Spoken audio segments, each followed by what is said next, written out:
Bona nit, salud y democracia. Bienvenidos y bienvenidas a Demócratas contra el Régimen 31. Podéis usar el hashtag. Muchas gracias a todos los que os estáis suscribiendo en Telegram, porque ya sabéis que no podemos depender de Twitter. Muchas gracias a los que os estáis suscribiendo a iVoox y a YouTube. Tenemos los enlaces puestos en el perfil de Telegram. En el perfil de Twitter tenemos el enlace para Telegram y el enlace para iVoox. Muchas gracias a Elena Villar por estar esta noche aquí. Muchas gracias también a Pablo Iglesias, que hoy nos ha invitado a su programa de la base, y ha estado Zahía representando a este espacio, a Demócratas contra el Régimen. Muchas gracias, Zahía, por esta ayuda al colectivo y estar ahí representando a este espacio.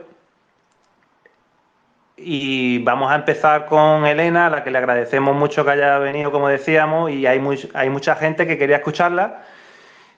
Y va a estar presentando su libro de Esclavos Unidos, sobre Estados Unidos, que es de la editorial ACAL, si no me equivoco. Ha escrito Elena que en España hay problemas, que está agotándose el libro, pero que van a imprimir más, ¿no? Y que en todo caso se puede adquirir de manera virtual, ¿no, Elena?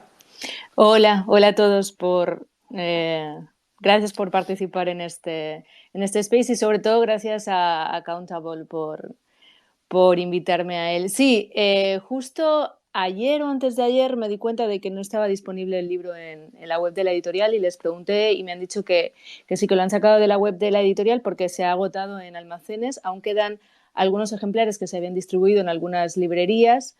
De hecho, creo que en la misma web de la editorial hay un apartado que puedes buscar en qué librerías está disponible, pero sí quedan muy pocos físicos y como pasó con el libro de Fonsi, y con todos en general, las editoriales pequeñas están teniendo, sobre todo como ACAL, están teniendo muchos problemas de papel desde hace unos meses. Entonces, me han dicho que van a imprimir más dentro de poco, pero no sé cuántos, no creo que sea una tirada muy grande. De todas formas, el libro está en digital, como digo, todavía hay algunos ejemplares en algunas librerías y para la gente que nos escucha en Latinoamérica, el libro hay bastantes ejemplares en México y en Venezuela también. Y en Cuba se editará el año que viene. Entonces, depende un poco de dónde uno esté, puede encontrarlo más fácilmente o no. Pero bueno, como he vuelto a decir, está en formato digital, Kindle, ebook, etcétera. Entonces no hay ningún problema.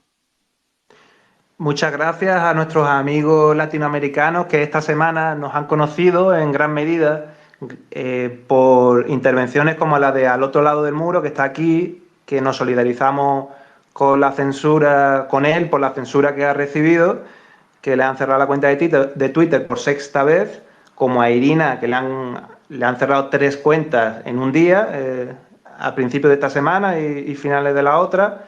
Y ya sabéis que han estado aquí en los 2 últimos programas, los dos, y ha sido un tremendo éxito. El primer programa, por ejemplo, lleva ya más de 70.000 reproducciones. Entonces eso habla bastante sobre los límites de la libertad de expresión en estas denominadas democracias liberales, que no alcanza siquiera a que estas personas que son tan oídas puedan siquiera presentar una versión alternativa de cosas tan importantes. Y nada, les agradecemos mucho al otro lado, que está aquí esta noche también como oyente, que ya sabéis que él está en Telegram y ahora ha vuelto a Twitter, está aquí como oyente.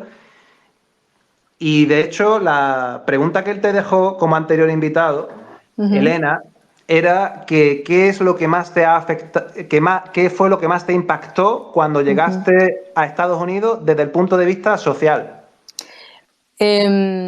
Pues no la había escuchado, entonces me pilla de nuevas, pero bueno, es bastante fácil. Una de las primeras, de las cosas que más me llama la atención, aunque ya más o menos lo sabía, fue el tema de la sanidad. De hecho, el primer reportaje que yo hice en RT aquí como corresponsal en Estados Unidos, al llegar de ser corresponsal en España, fue relativo a la sanidad, el hecho de que no haya sanidad pública y universal, ¿no? El acceso sanitario.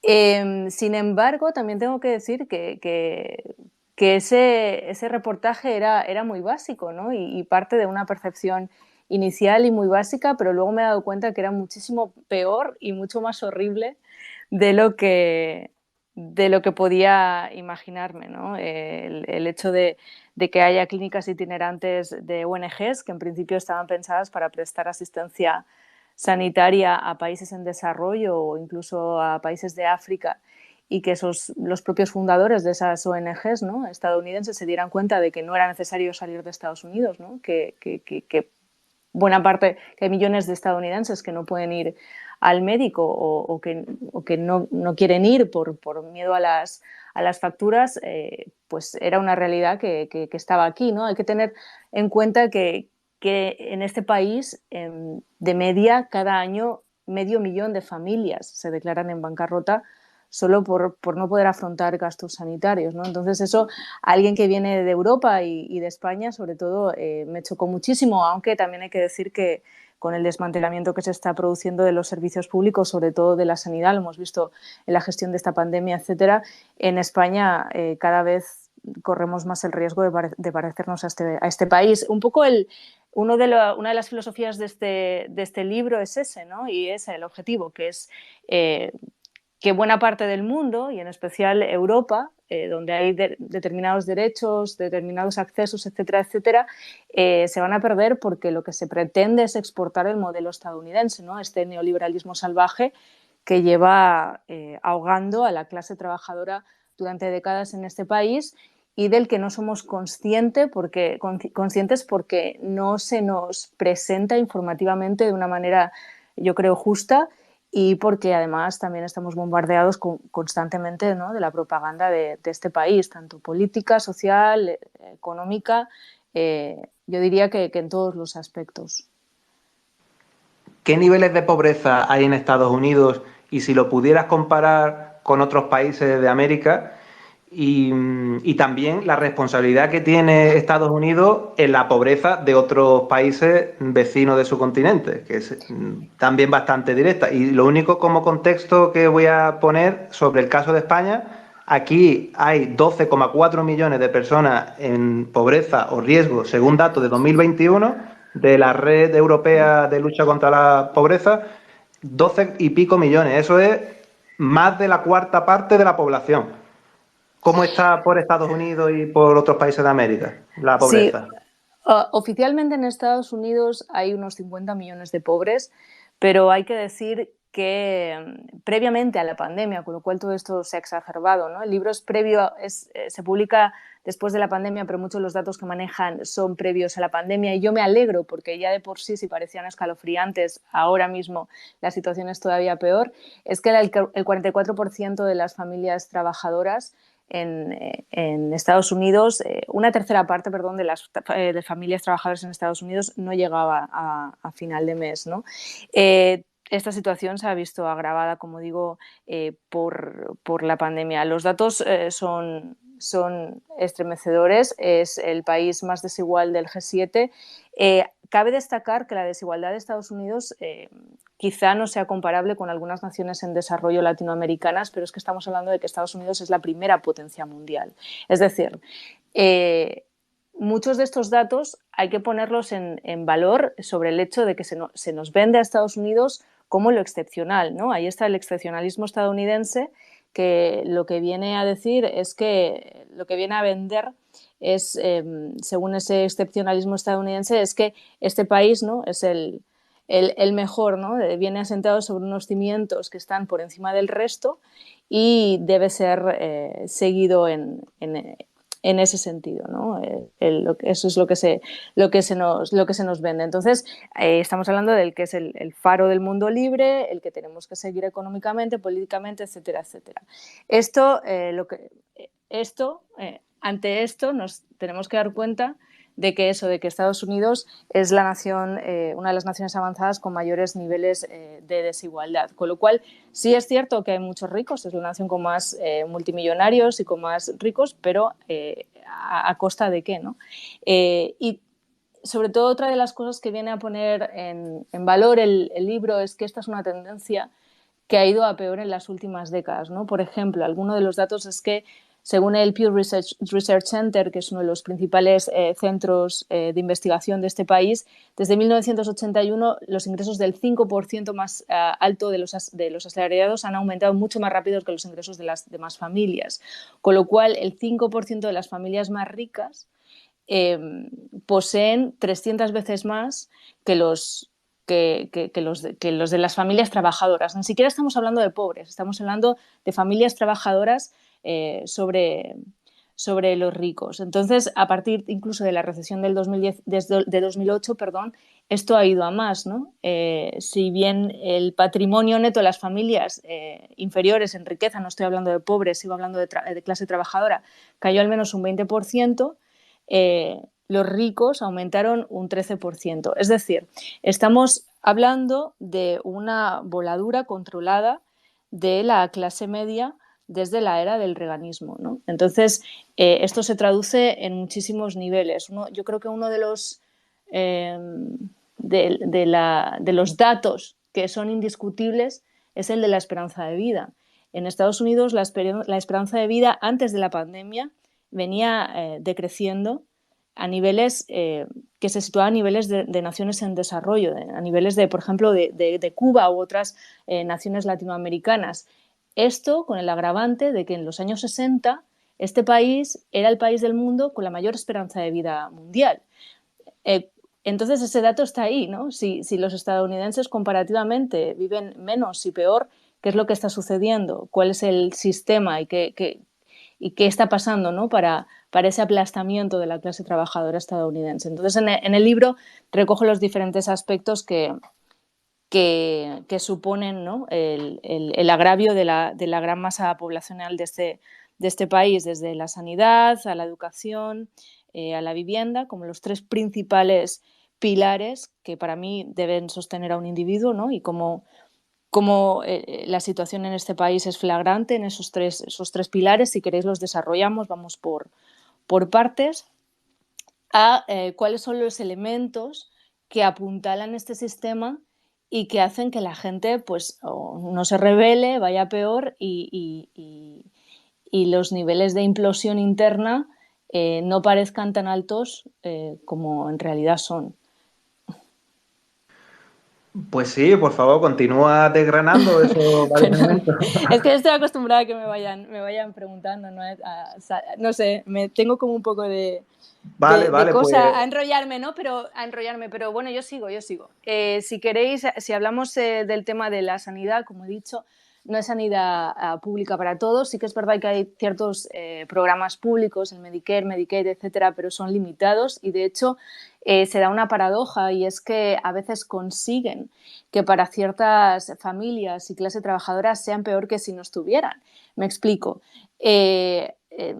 Esos programas, al no ser universales, lo que hacen es que cuando tienes ciertos ingresos tengas que pagar, ¿no?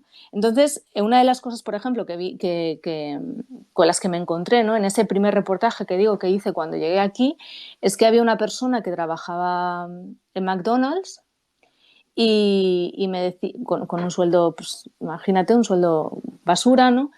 Que me dijo, es que yo no me puedo cambiar de trabajo, incluso si encuentro otro trabajo que me ofrece un sueldo mejor, porque estoy en el límite para que me den gratis el medicamento que necesito. No sé si era insulina o era otro. Para que me den gratis, me financien, ¿no? Públicamente este medicamento que necesito para sobrevivir cada semana.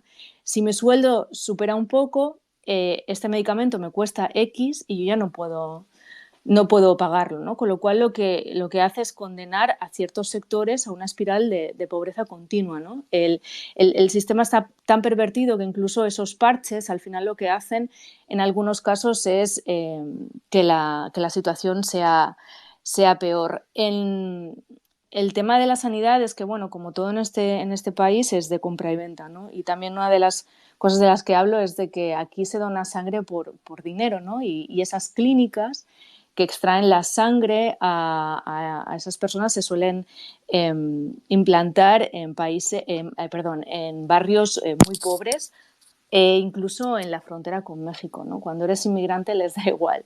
O sea, al final sí, contra los inmigrantes, pero les da igual luego si pueden incluso sacarte la sangre, ¿no? Este neovampirismo que yo le llamo en el libro, y que además muy cínicamente y hipócritamente los europeos nos servimos de él. Esa sangre luego se vende fuera, ¿no? Se exporta, una de las exportaciones de Estados Unidos, aunque en Europa está prohibido y la OMS recomienda que no se cobre, ¿no? Por donar sangre, porque por los riesgos de salud que eso supone. Uno de los ejemplos es que se puede extraer en base al peso, ¿no? Y eso lo que supone es que mucha gente pues se aboque a la comida chatarra para subir de peso y así poder donar más sangre. Gente pobre que con lo cual tendrá peor salud y al donar sangre pues volverá a tener peor salud, etcétera. Es toda una especie de círculo vicioso que les aboca a más pobreza, ¿no? Todavía. He hablado de lo de las facturas, ¿no? Que supone que 500.000 de familias al año estén en bancarrota. Pero bueno, también está lo que no se cuenta, ¿no? Lo que no sabemos el número de muertes anuales que supone el hecho de no tener una sanidad universal. Yo me acuerdo, por ejemplo, un tuit de Bernie Sanders que ponía ¿cuántos no han llamado a una ambulancia alguna vez por tener miedo a no poder pagarla? Y aquel tuit fue un tuit viral, ¿no? Y se llenó de historias de personas, de anónimos, de personas con nombres y apellidos diciendo, pues mi padre se murió porque no podíamos pagar la ambulancia, no llamamos y le dio un infarto, ¿no? Y cosas así. Ese tipo de historias pasan todo el tiempo. Gente que llama a Ubers cada vez, ya no digo taxis porque ese es otro de los apartados, ¿no? del libro, ¿no? La llamada economía colaborativa, ¿no? Y el caballo de Troya que supone para romper derechos laborales. Pues aquí cada vez hay menos taxis, están en peligro de extinción precisamente por eso. Pues gente que llama a Uber o a Lyft, servicios de ese tipo para ir a hospitales desangrándose porque no pueden permitirse llamar a una ambulancia o porque saben que si la llaman eso les va a costar luego pues quedarse a cero, ¿no? Y el tema de los medicamentos igual. Son muchísimos los estadounidenses que no pueden pagar los medicamentos que necesitan para vivir. No sé si era una especie de no sé si era el 10% o más, debería revisar el porcentaje de las personas que necesitan medicamentos para el corazón, no pueden sufragarlos y las muertes, ¿no? Las enfermedades del corazón son las primeras, ¿no? en este país. Pero es que incluso se generan fenómenos que pueden parecer tan alucinantes o sorprendentes como el hecho de que cada vez hay más personas que optan por comprar medicamentos para peces o para animales, es decir, antibióticos para peces porque no pueden comprar antibióticos normales, ¿no? Y con lo que esto supone para la salud, porque no es lo mismo, ¿no? Un medicamento, como nos podemos imaginar, hecho para un animal, los controles de salud que lleva, etcétera, que para una persona, pero muchos pues no tienen otra salida y esto al final lo que supone también es que se genere resistencia microbiana, que es que quiere decir que en un momento dado no puedas tomar más, o sea, por muchos antibióticos que tomes, eso no va a cortarte, ¿no? La enfermedad y al final acabes muriendo, ¿no? Y los números son extremadamente altos, ¿no? Todas las cifras están en el libro. El libro es, si peca de algo, es de citar estudios, cifras, etcétera, ¿no? Para poner negro sobre blanco la realidad de este país. También tengo que decir que el libro, aunque es un ensayo, está plagado de testimonios, ¿no?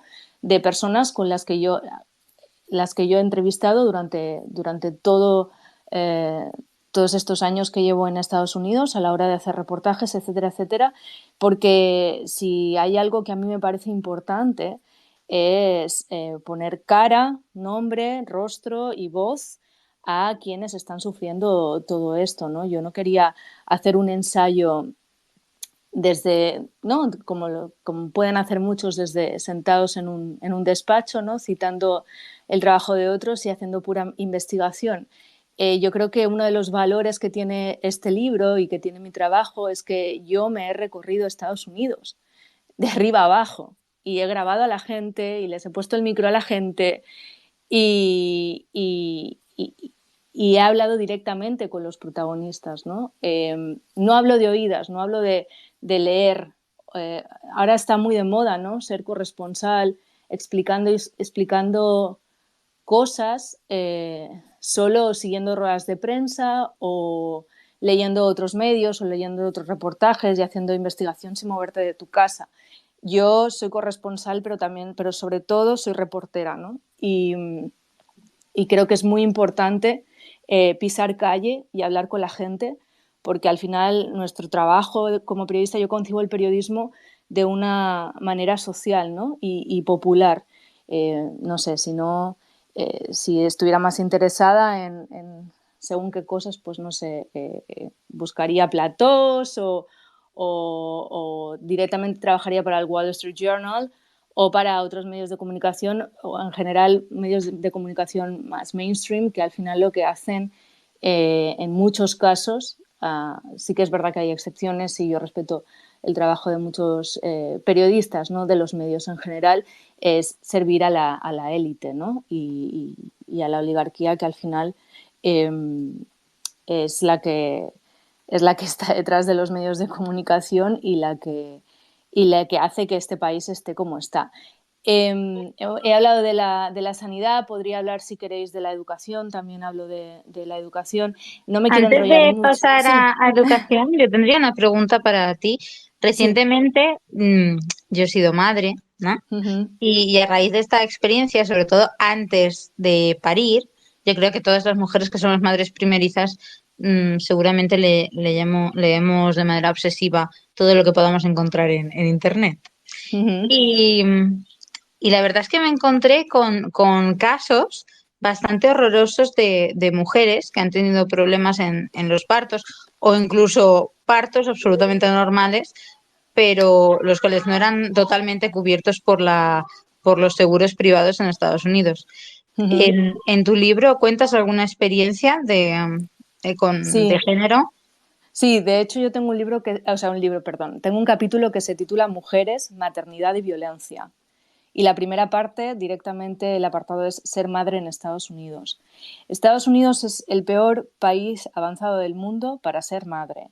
Es el país más peligroso del mundo desarrollado para ser madre. Sí que es cierto que la gran mayoría de las mujeres da luz sin incidentes, pero se calcula que cada año casi 50.000 sufren heridas graves durante el parto y más de 700 mueren, ¿no? Según un estudio, uno de los estudios más amplios sobre este tema lo hizo la propia USA Today, que sacaba como conclusión que lo principal era la mala praxis en los hospitales y la hipertensión, hemorragias, cosas así eran las que al final suponían que la madre perdiese la vida. Se podía prevenir, creo que era como en el 90% de los casos. Esto se explica porque la atención médica, volvemos a la sanidad, es muy dispar, ¿no? Uno de los testimonios que yo saco en el libro es el de una dula afroamericana. Una dula es como una partera, ¿no? Para hacernos una idea. Una partera, pero que no tiene un título médico, por así decirlo. Aquí en Estados Unidos es cada vez más común y es muy común el uso de dulas por diferentes motivos. Uno, por el no acceso a la sanidad. Entonces hay gente que lo hace como a la antigua usanza para que así nos entendamos. Otro es por el hecho de evitar la hospitalización, ¿no? y que haya errores, etcétera, etcétera. Y otro es un poco pues más por moda, ¿no? Pero bueno, sí que es verdad que en estos últimos casos al final se trata de personas que si pueden comprar un helicóptero porque ha habido complicaciones en el último momento y ya no pueden hacer este parto natural deseado, etcétera, etcétera, pues pueden trasladarse a un hospital. Este último ejemplo no lo pongo de oídas. De hecho, una amiga de la infancia de mi marido, que tiene mucho dinero, decidió irse a una montaña a tener un parto súper guay, etcétera, y tuvo una complicación y un helicóptero la trasladó a un hospital. Pero claro, bueno, no todo el mundo tiene esa cosa. Hay que decir que en un alto porcentaje de los casos en los que la madre tiene complicaciones y muere son madres afroamericanas. En el caso de los niños también. Si os parece, voy a ver si encuentro el tema de los niños, porque creo que era bastante... Tengo aquí el libro. No sé si era... Cuando eres un niño afroamericano tienes como 4 veces más riesgo, ¿no? De 4 o 5 veces... Mira, los bebés negros mueren 4 o 5 veces más que los bebés blancos. Todo se reduce a la pobreza, a la falta de acceso, etcétera, etcétera, más que a la hora digo bebés negros porque estoy citando una cita de una señora afroamericana y ellos utilizan el negro. No es una cuestión más que de incluso de raza, es una cuestión de clase social y de acceso a la sanidad. Y bueno, y sí que es verdad que tradicionalmente las personas afroamericanas, y todavía hoy, debido al racismo sistémico de este país, pues les suele impactar muchísimo más. Otro de los problemas y una de las cosas del excepcionalismo norteamericano, que normalmente nos venden como bueno, pero una de las cosas que viene a decir este libro es que Estados Unidos es excepcional por muchos motivos, pero no precisamente para lo bueno, es el hecho de que Estados Unidos es una de las 3, creo que son naciones en el mundo, ninguna de las otras avanzadas, que no garantizan baja maternal ni paternal por ley. Es decir, estás a expensas de que tu trabajo te lo quiera dar o no te lo quiera dar. La mayoría de los padres en Estados Unidos a la semana están trabajando. La mayoría de las madres a los 2 meses o incluso menos, quiero decir. En muchos de los casos pueden volver a trabajar un poco más tarde, pero sin pago, o sea, no les pagan, no hay baja maternal pagada. Como digo, esto no está recogido por ley, no está garantizada por ley, con lo cual estás a expensas un poco de tu empleador. Cualquiera que ha sido madre, o incluso si no habiendo sido madre, en un parto natural, solo para que te den el alta, ¿no? Para que estés bien, más o menos bien como persona, necesitas al menos un mes, ¿no? Un mes o 40 días, eso se ha ido muy bien. En el caso de una cesárea necesitas mucho más, con lo cual estamos hablando de que un alto porcentaje de mujeres estadounidenses, antes de lo que se consideraría estar restablecidas físicamente, se vuelven a incorporar al trabajo, ¿no? O se vuelven a trabajar. Y bueno, ya obviando el tema del bebé, los bebés tienen que estar con sus madres, ¿no? Y con su padre los primeros meses, o sea... pero sí, esa es la situación en Estados Unidos. Es una situación, como digo, prácticamente única mundialmente. Una de las cosas que mencionabas es precisamente cómo se incrementa el uso de dulas o de partos naturales precisamente por la falta de acceso a la sanidad pública y universal. ¿Qué papel crees que tiene la privatización el hecho de que la salud sea privada con el aumento de las pseudoterapias, terapias naturales, pero también de la información masiva que hay en Internet sobre temas de salud en inglés? Sí, yo creo, o sea, yo la verdad una de las cosas que me impactaron, esto es a título personal aquí, fue el darme cuenta de que los estadounidenses en su día a día tienen muchísimos menos conocimientos médicos, de medicinas, etcétera, etcétera, que el que podemos tener nosotros, pero solo por o sea, nosotros, cuando digo nosotros hablo de los españoles, ¿no? Por el mero hecho de que ellos no van tanto al médico. O sea, cualquiera aquí intenta no ir al médico. Es como el tema de la prevención es un chip que no tienen dentro, ¿no? Nosotros sabemos que si tú intentas prevenir o te empiezas a encontrar mal, no vas a esperar a estar realmente enfermo, si puedes, ¿no? Para tratarte, ¿no? O para, incluso para ver. Eso aquí no, ese chip no está. Sí que es cierto que si tienes un buen seguro médico, bueno, pues la gente intenta, ¿no? hacerse chequeos. Como digo, es que esto es muy variable. Hay gente que tiene, si tú tienes un buen seguro médico, vas a tener una atención pues de película, ¿no? De película estadounidense, ni qué mejor dicho. Pero si no lo tienes, pues es así. Lo más común es que la gente tenga un copago. Entonces, cualquier visita mínima, incluso para decir, mira, tengo un resfriado, pero no sé si es resfriado o estoy, o etcétera, va a haber un copago mínimo a lo mejor de unos 40 o 50 dólares solo por ir a ver al médico, aunque tengas un seguro médico.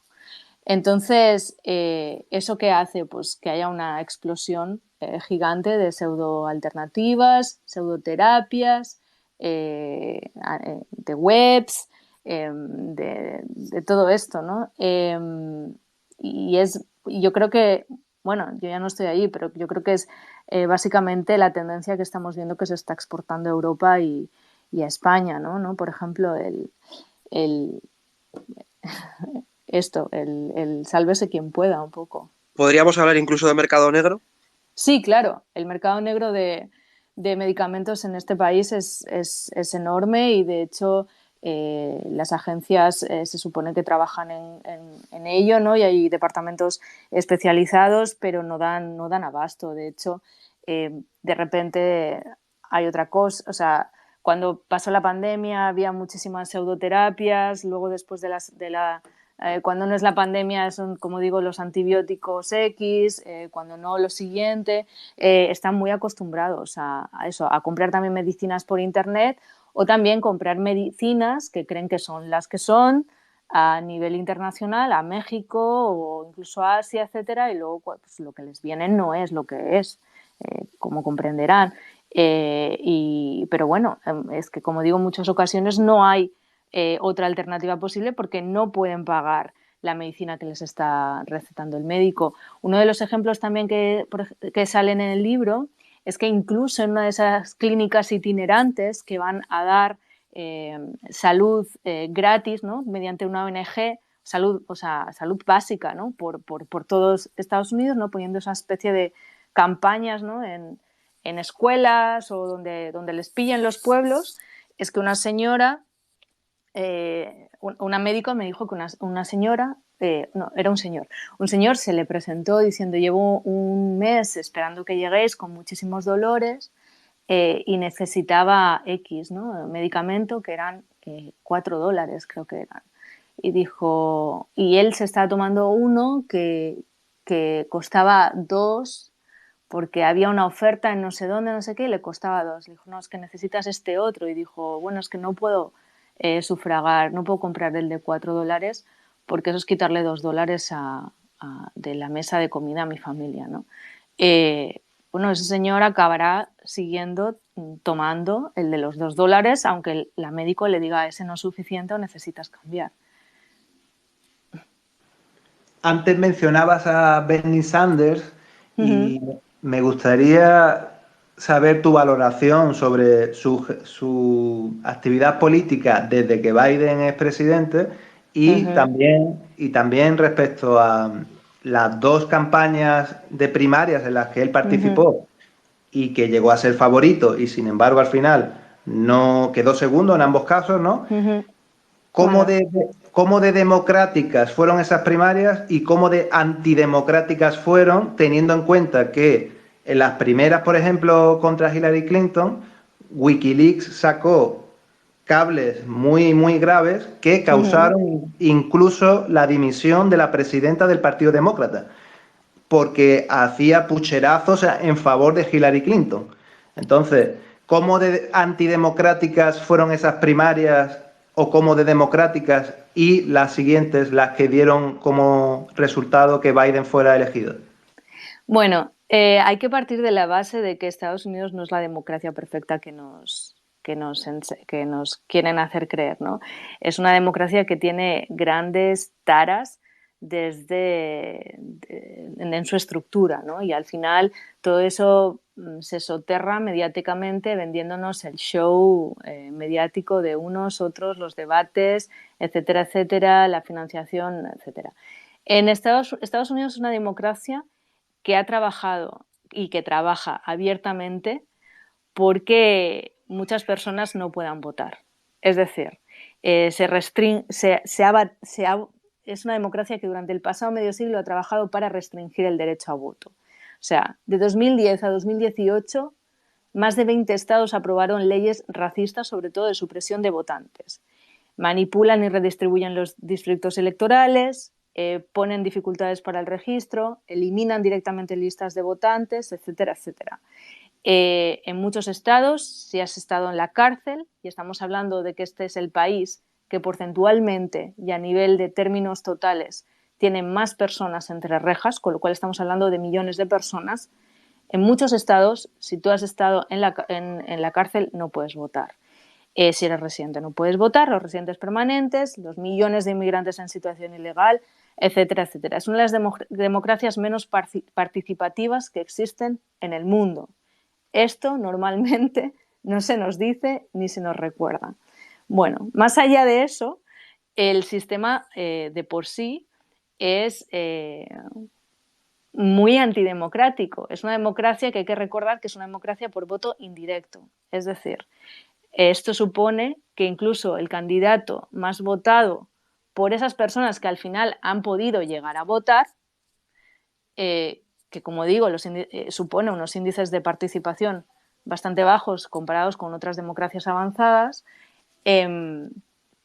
incluso el candidato presidencial más votado por los ciudadanos estadounidenses puede suponer que no sea elegido presidente. Este es el caso de todos los presidentes republicanos de las últimas 2 décadas, a excepción de uno que debería, bueno, está en el libro. Pero para que nos hagamos una idea, en las últimas décadas los candidatos republicanos que han llegado a presidente ni siquiera han sido las personas más votadas, ¿no? A nivel de voto popular, que le llaman. Aquí hay un sistema de electores, que son unos electores que son elegidos por cada estado, y esos electores se supone que votan, ejercen su voto en función del voto del voto popular, pero no están obligados a ello.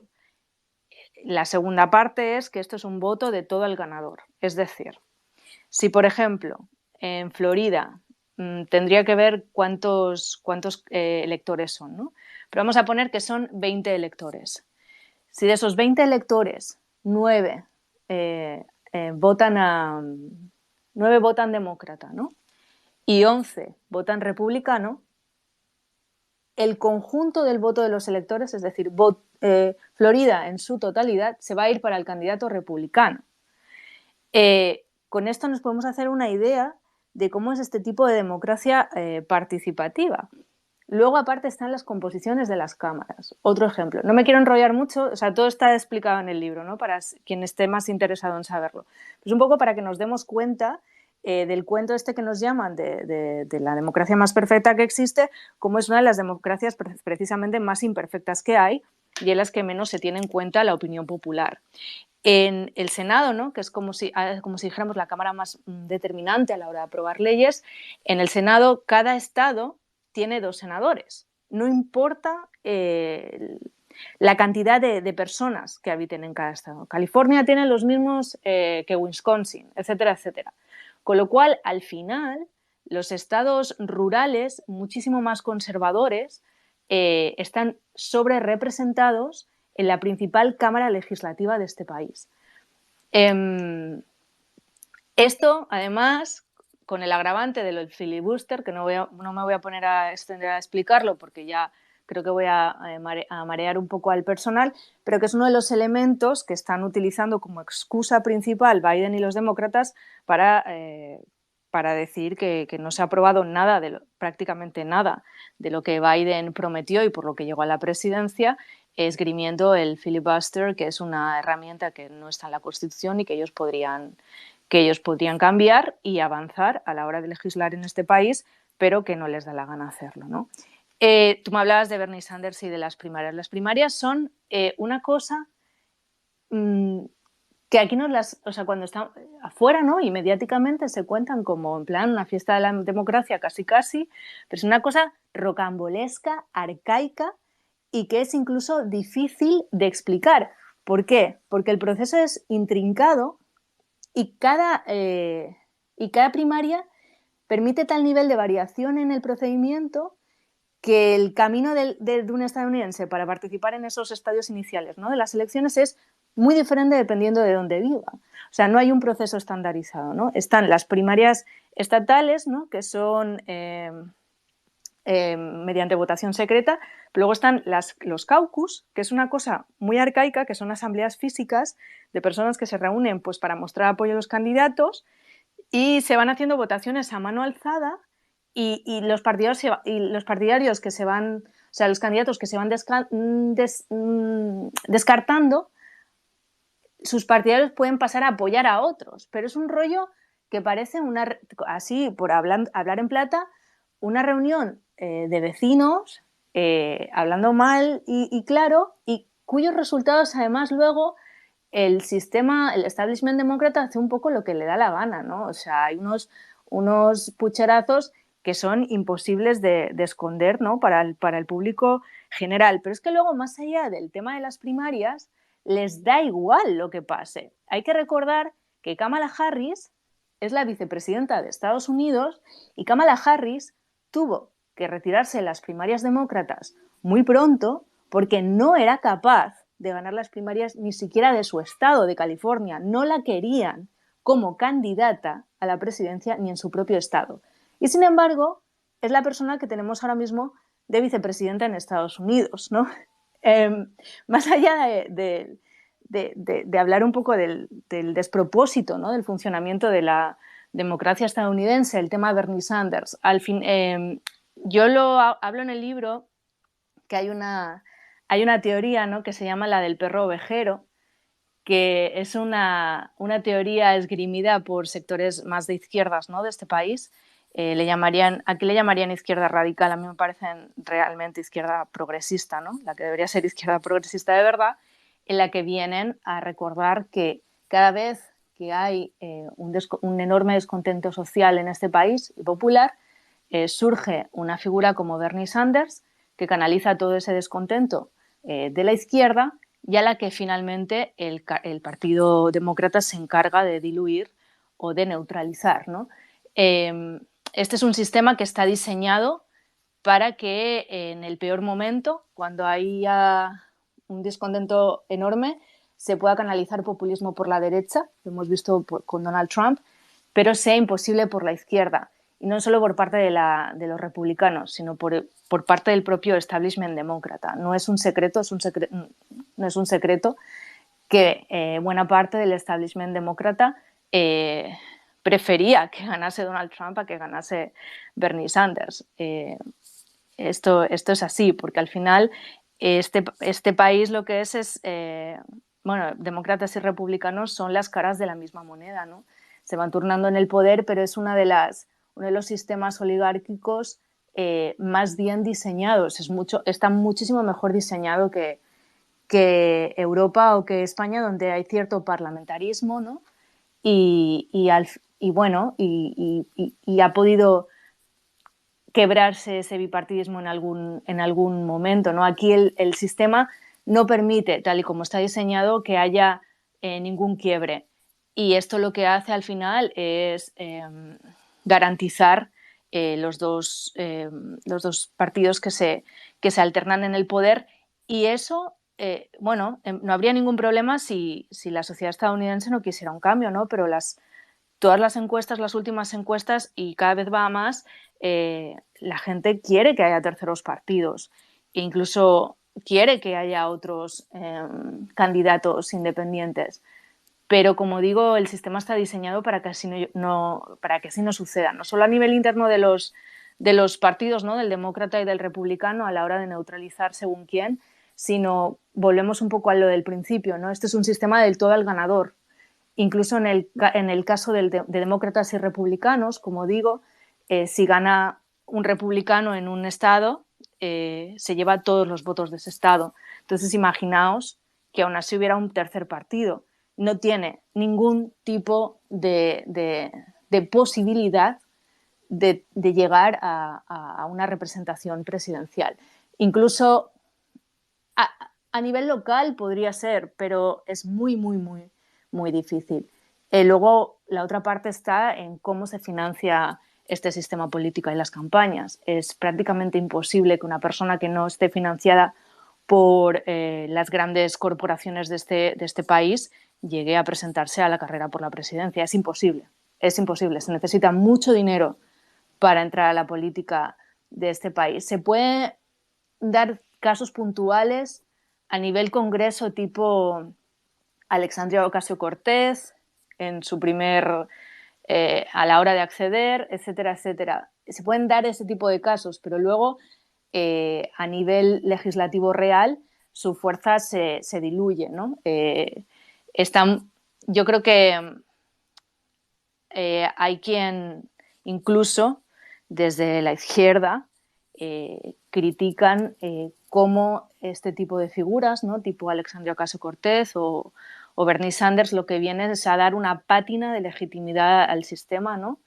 De dar un poco de crítica discursiva, ¿no? Está muy bien sus discursos o sus propuestas o sus tweets, pero quien conoce realmente cómo funciona el sistema político estadounidense y ellos mismos son conscientes de que no tienen ningún peso político real a la hora de cambiar la situación social y económica de la gran clase trabajadora de este país.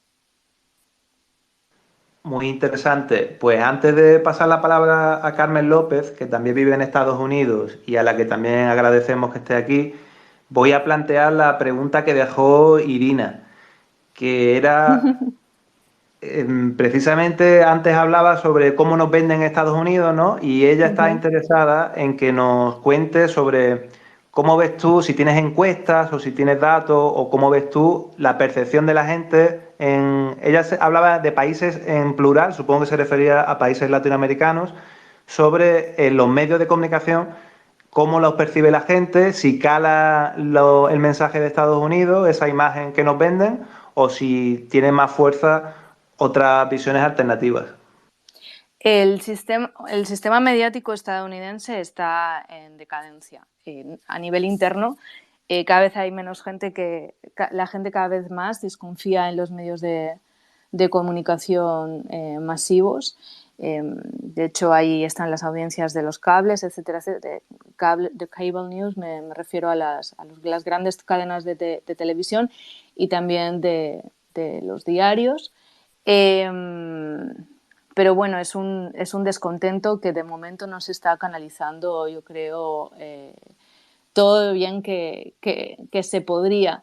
Sí que es cierto que es porque el sistema está bien atado y muy atado, ¿no? Y tal y como he explicado algunas veces y he tuiteado, el mejor golpe de efecto para que no haya unos medios de comunicación alternativos en la meca del capitalismo es la financiación, ¿no? En este país es muy difícil y luego, bueno, está todo tan pervertido que incluso ahora todo el mundo se ponía muy ¿no? Muy así con lo de Musk, ¿no? Comprando Twitter, pero es que todas las grandes plataformas, medios de comunicación, etcétera, etcétera, son dueñas de multimillonarios o de millonarios en este país, o si no, de fondos de inversión que tienen sus propios intereses privados. Es decir, no, en general aquí todos son millonarios, ¿no? Los que tienen medios de comunicación, hasta tal punto de que incluso medios supuestamente alternativos, como The Intercept, están participados también por multimillonarios y por millonarios, es decir, millonarios que también quieren su trocito, aunque sea de un medio alternativo, para poder publicar algunas noticias en contra del resto de los millonarios, ¿no? Entonces, al final, bueno, pues ¿de qué estamos hablando? Esto se traduce en el descrédito general de la población, ¿no? Sí que hay encuestas y hay datos, están en el libro, debería buscarlos. A nivel de Latinoamérica, en Latinoamérica es incluso peor, ¿no? Porque el imperialismo estadounidense no ha sido y no es solo político, económico o incluso de dejar gobernar o no a sus gobiernos, es mediático, ¿no? La mayoría tienen, la mayoría de medios públicos, de medios privados, perdón, que son de línea dura, ¿no? O de derechas o conservadores o incluso liberales, tienen algún tipo de conexión con Estados Unidos o son de algún oligarca local que está conectado a Estados Unidos, ¿no? En plan tentáculos, y eso la gente lo sabe, pero es que más allá de eso está la política de intervención, del intervencionismo estadounidense. La gente latinoamericana, o sea, la gran masa de población trabajadora no cree a Estados Unidos. O sea, estamos hablando de décadas de intervencionismo, de sangre y de todo esto, ¿no? Esto explica en buena parte, yo una de las cosas de las que no quería hablar a fondo, no quiero hablar en general, es de RT, ¿no? Un poco por protección. Yo creo que diciendo que no quiero hablar de RT por protección se entiende, pero voy a dar un dato básico para que la gente lo entienda. RT en español era el canal de noticias más visto, con mayor número de visualizaciones en YouTube que la BBC, CNN en español, cualquier otro tipo de canal de noticias en español. Estamos hablando que éramos los más vistos y eso en buena parte era por Latinoamérica. Somos una referencia. Y esto en buena parte se explica por el buen hacer de RT, pero también en buena parte se explica porque el panorama mediático en los medios de comunicación latinoamericanos era nefasto por el seguidismo a Estados Unidos. Quiero recordar ese dato. RT en español era el canal con más visualizaciones en YouTube, en la plataforma mundial número 1 de visualización de vídeos. Ese canal ahora está censurado. No solo lo que se produce ahora, sino todo lo que se ha producido durante una década. Estamos hablando de que se ha eliminado el archivo, se ha eliminado la historia, sobre todo informativa, de Latinoamérica. Estados Unidos RT junto con Telesur son los medios destacados a la hora de narrar los procesos políticos, sociales de cambio en Latinoamérica. Pues bien, en el caso de RT en español, ya ni siquiera se puede saber qué sucedió en esos países. ¿Hola? Sí, hola. Hola.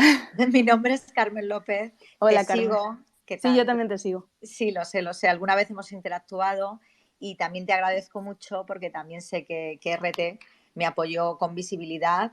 Colaboro a veces con programas de vuestra cadena, como por ejemplo el Zoom, que es un programa estupendo, cuando empezaron los ataques contra mi cuenta para intentar eliminarla. De hecho, ya estoy aquí de milagro porque ya hay avisos de que van a cerrar mi cuenta y por tanto cualquier cuenta que pueda abrir con mi IP en Twitter. O sea, a mí me van a eliminar de Twitter, encima me lo han avisado para que sufra agónicamente mientras tanto. Y utilizan unas redes que, bueno, ya lo he puesto en Twitter y os he puesto a vosotros para que lo vayáis, para que lo sigáis. Hay unas redes en España que tanto la Guardia Civil como la Fiscalía entienden que puede ser organización criminal, que están coordinadas con unas redes de Alemania que están pagadas por Ucrania precisamente, y hasta toda esa documentación la tenemos para ir yo a juicio, la tenemos. Y en las que están borrando pues a personas. En principio era una guerra de bots que se utiliza con un partido político determinado, pero también se está utilizando para borrar a personas que transmiten información que salen del discurso único. En mi caso, yo soy doctora en periodismo, soy periodista, aparte soy abogada, quiero decir, tengo varias carreras profesionales y de verdad de licenciatura. Y yo lo que estoy haciendo simplemente es narrar la voz de los medios censurados, ¿no? Entonces, claro, soy profundamente desagradable para ellos y me han cogido de foco a raíz de mi primera intervención en este espacio, ¿no? De Demócratas contra el régimen, y ver que tenía cierto éxito y se amplificaba mi voz, pues rápidamente eliminan mi voz.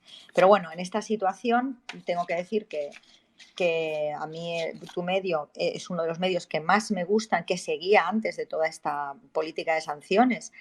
Diariamente, y los programas los seguía diariamente. Yo, doctora en periodismo, es uno de los medios que sigo diariamente, de los pocos medios que sigo diariamente. Me gusta mucho la producción de RT, me gusta mucho cómo enfocan las noticias, los reportajes, todo.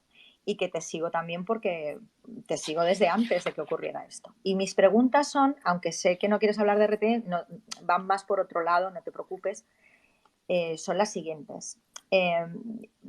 ¿Cómo era ser corresponsal? Son 5 preguntitas muy cortas y muy concretas. Una por una. ¿Cómo era ser la corresponsal de RT en Washington, D.C., o sea, en el Distrito de Columbia de Washington, con Trump y con Biden? Uh-huh. ¿Esa es la pregunta? Perdón. ¿Te digo las 5 preguntas seguidas? Yo no tengo no, vale, si quieres te digo... es igual. A ver, para mí Trump y Biden son las... a ver, ni siquiera tengo que... Ni siquiera es una evaluación personal. El propio Biden dijo que fundamentalmente nada cambiaría, ¿no?, cuando él estuviera en la presidencia. Sí que hay algunas tendencias que cambian, pero a la hora de ser... de hacer mi trabajo, que es... ¿no?, denunciativo o sea, ser crítica, ¿no?, con el gobierno estadounidense, me da igual que esté Biden, que esté Trump. Hay una cosa muy graciosa, que es que cuando los que son prodemócratas dicen que soy trumpista, y los que son trumpistas me dicen que soy comunista, roja, proliberales, etcétera, ¿no? Entonces, si a todos les parece mal, es que lo estoy haciendo bien. Esencialmente no cambia nada, la verdad. Se dice que Trump favorecía a los rusos, medios rusos, etcétera, etcétera. Cuando pusieron a RT América en FARA, que para quien no lo sepa es la ley de agentes extranjeros, una ley creada para contrarrestar la propaganda nazi durante el periodo nazi de Alemania, cuando se metió a RT América en esa ley, ¿no?, que se supone que te tienes que registrar como agente extranjero, eso fue durante la época de Trump, con todo el Russiagate. O sea, mientras unos histéricos decían que Rusia, que Trump era una marioneta de Putin, Trump estaba haciendo eso con el RT en América, ¿no?, RT América, que ahora pues está cerrado, ¿no? Quiero decirte, empezó así y ahora sigue, y ahora con Biden pues lo han acabado cerrando, y bueno, y la prueba de lo de RT América en FARA fue una prueba piloto, puesto que posteriormente metieron también a los medios chinos y a Al Jazeera. Con lo de Al Jazeera incluso es hasta, yo diría gracioso, pero en realidad no es gracioso, pero es un poco explica cómo funciona, ¿no?, esta censura que ahora ahora hablan ¿no?, de la propaganda rusa. Bueno, todo esto tiene unos inicios que no fueron reportados bien en su día por el resto de medios de comunicación, porque les va bien, pero para que nos hagamos una idea de la hipocresía y de que esto no va de medios rusos, va de otra cosa. Cuando se metió a RT América en FARA, posteriormente se hizo con los medios chinos, y en el caso de Al Jazeera se les dio un toque cuando hicieron una serie de reportajes de investigación sobre el lobby israelí en Estados Unidos. Unos una serie de investigación que yo recomiendo, no sé siquiera si está disponible. Les dijeron, ya, o se la han cargado, les dijeron que sí la publicaban. Ojo, Estados Unidos les dijo a ellos que si publicaban unos reportajes de investigación sobre el lobby, el poder del lobby israelí en Estados Unidos, se exponían a que les metieran en FARA. No los publicaron. Posteriormente no sé qué pasó, porque yo llegué a verlos. Puede ser que es verdad que yo conocía a una de las personas que lo hicieron. Bueno, y puede ser que por ahí fue que yo los vi. O se publicaron un poco en la clandestinidad.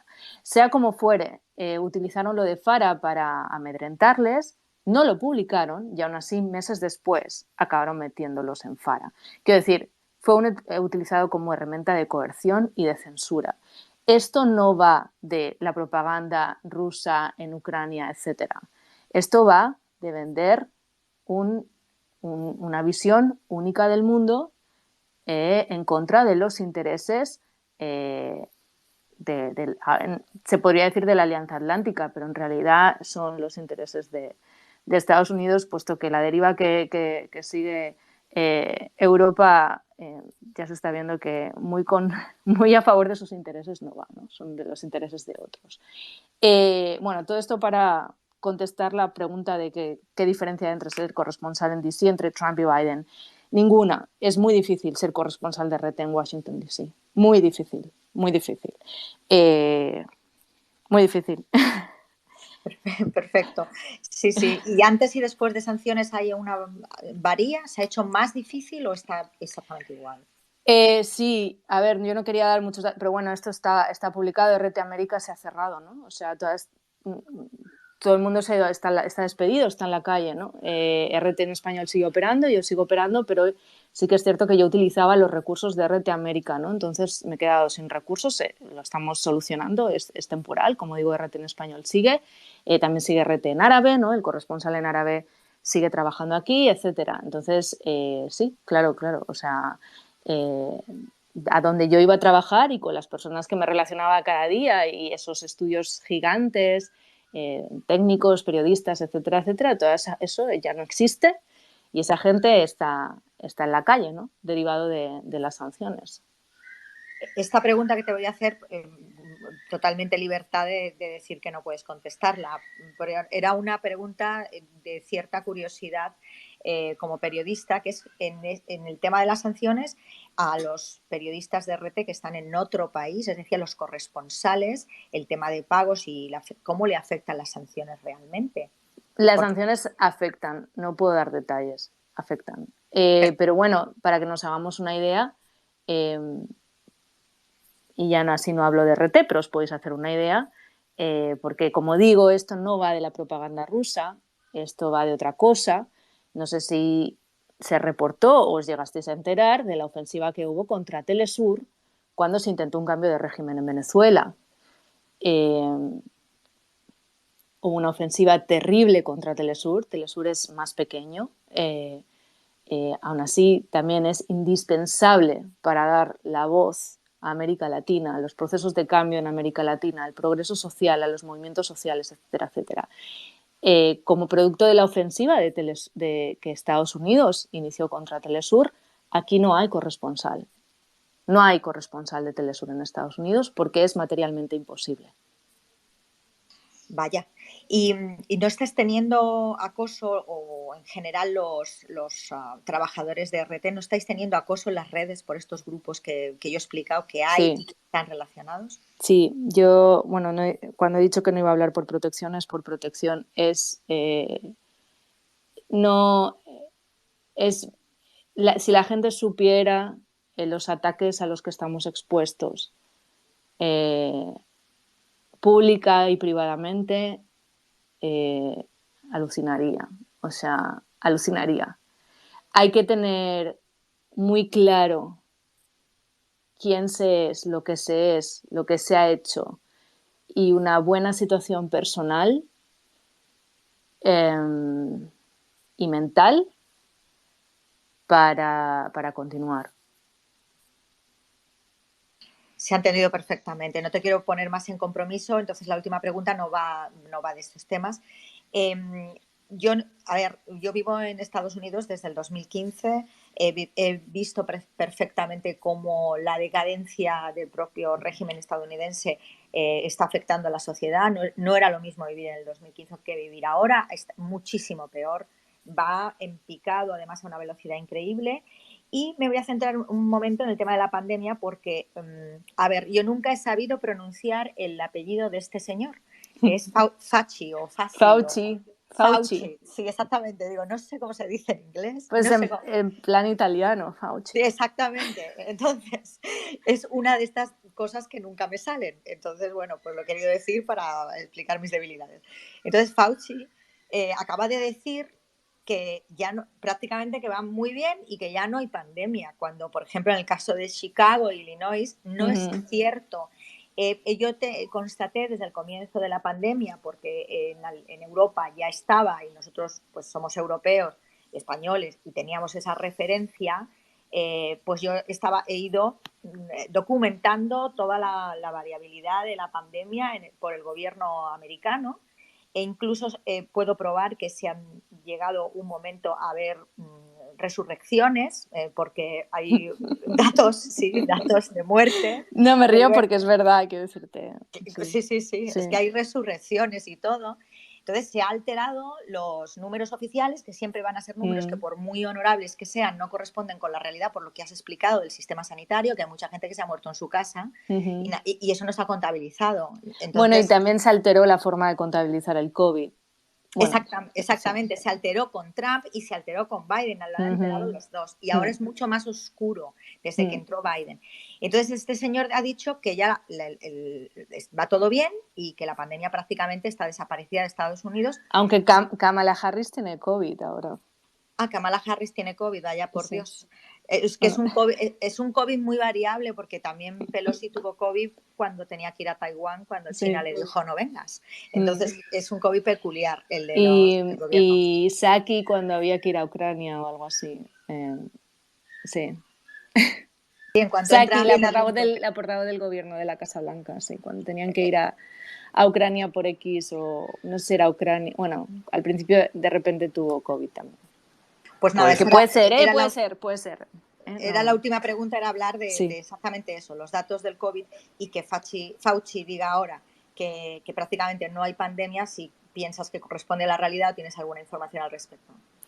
A ver, como dices, es muy difícil conocer la realidad porque los números han sido alterados y porque es, como dices, bastante difícil tener unos números fiables en un país donde no hay un sistema de sanidad universal, pero la pandemia continúa. Lo único que han hecho es normalizar la existencia del virus y bueno, ya está. Y sí que es cierto, bueno, ahora calculan que más de la mitad de la población ha tenido coronavirus, con lo cual, bueno, pues supongo que dan por hecho pues que con esos, como ya has pasado el coronavirus una vez, pues no te vas a morir a la siguiente, ¿no? Sí, ha sido todo un poco kafkiano, pero bueno, desde los números hasta podíamos hablar de las ayudas, ¿no? Los paquetes de ayudas millonarios pasados por el Congreso, que al final sí sirvieron para aplacar un poco las necesidades por las que estaba pasando la población, pero que en su gran mayoría fue dinero que se fue a las grandes compañías, ¿no? Y además a gente rica, ¿no? Entonces, mientras muchas compañías estaban obteniendo dinero por esto, luego no les daban ni siquiera días de baja por enfermedad a sus trabajadores, ¿no? Porque esa es otra, en este país tampoco hay bajas por enfermedad garantizadas por ley, no hay vacaciones garantizadas por ley, todo está a expensas del empleador, es como si fuera un gran casino, ¿no? Donde se supone que compites por mejores condiciones, pero al final pues ese gran casino acaba por no funcionar, ¿no? Y los datos que doy en este sentido están en el libro y son datos muy impactantes para personas de Europa o de España que estamos acostumbrados pues, a cierto estado del bienestar o a ciertas leyes laborales un poco garantistas que aquí ni siquiera existen, ¿no? Entonces eso se puede trasladar a muchos otros ámbitos. Hay una de las cosas, por ejemplo, que a mí me gustaría que también la gente supiera, no está directamente relacionado con la pandemia, pero para que nos hagamos una idea, es que a nosotros se nos vende que este es el país de los datos, ¿no? Del periodismo de datos, lo que dice Estados Unidos, etcétera, etcétera, ¿no? Este es el país de los datos para lo que interesa. Por ejemplo, para que nos hagamos una idea, y en comparación con España, aquí no hay un conteo oficial nacional del número de desahucios. No se sabe oficialmente cuántos desahucios hay en este país. Cada condado, cada estado tiene su conteo, su manera de contar, o ni siquiera tiene su manera de contar, ¿no? Entonces, al final lo que hay es que un poco guiarse por ONGs, o en el caso de los desahucios, por ejemplo, sería un laboratorio de una universidad que utiliza las informaciones de activistas, abogados, etcétera, etcétera, de los diferentes lugares de este país, ¿no? De los diferentes tribunales de desahucios, etcétera, etcétera, para hacer estimaciones, ¿no? En base a eso. Entonces, yo quiero que la gente, por ejemplo, estas cosas lo sepan, ¿no? Que así como en España tampoco está garantizado el derecho a la vivienda, pero aún así podemos saber cuántos desahucios hay al mes oficialmente. En este país no se sabe. Y esas cosas, además, suceden, casualidad o no, con las fallas estructurales y las fallas más, por así decirlo, más críticas de este sistema, ¿no? Del sistema capitalista. De repente, ese tipo de cosas no sabemos. No sabemos cuánta gente se muere por no poder acceder a la sanidad pública, no sabemos cuántos desahucios hay oficialmente nacionalmente, etcétera, etcétera, ¿no? Pues en el caso de España, más de 41.000 desahucios en el 2021, según datos oficiales. Eso es más de 100 cada día. Y sin embargo, el gobierno se comprometió durante 3 años seguidos, ya van casi 4, desde 2018 ya van 4 años casi, comprometiéndose a hacer una ley de vivienda que está todavía lejos de ser aprobada, y si se aprueba será con medidas muy modestas y que dependerán del PP y del PSOE en cada territorio. De hecho, Unidas Podemos ha dado los 3 presupuestos al PSOE, el primero al final no llegó a aprobarse, pero ya tenía el voto a favor de Unidas Podemos, y los otros 2 sí se han aprobado en 2021 y 2022. Esos 3 presupuestos generales del Estado, que como sabéis es la ley más importante de cada año, esos 3 los ha regalado Unidas Podemos a cambio de una ley de vivienda que a día de hoy sigue sin ser realidad, años después. Y ha regalado 3 presupuestos, uno detrás de otro. Toma, la ley de vivienda. Ah, no me la has dado la otra vez, pero venga, otra vez. La ley de vivienda, pues te doy los presupuestos generales del Estado. La última vez también con un pequeñísimo, ligerísimo maquillaje en reforma fiscal que ellos mismos admiten que no ha afectado en casi nada. Y la palabra le toca a Octubre y luego a Julián. No, estaba el profe antes que yo, me parece. Hola, buenas. Bueno, yo no que haré luego una pregunta, pero yo antes que nada quería felicitarte por el trabajazo que haces. Gracias, Julián. Estoy bastante contenta de interactuar contigo. Es la primera vez que lo hacemos así.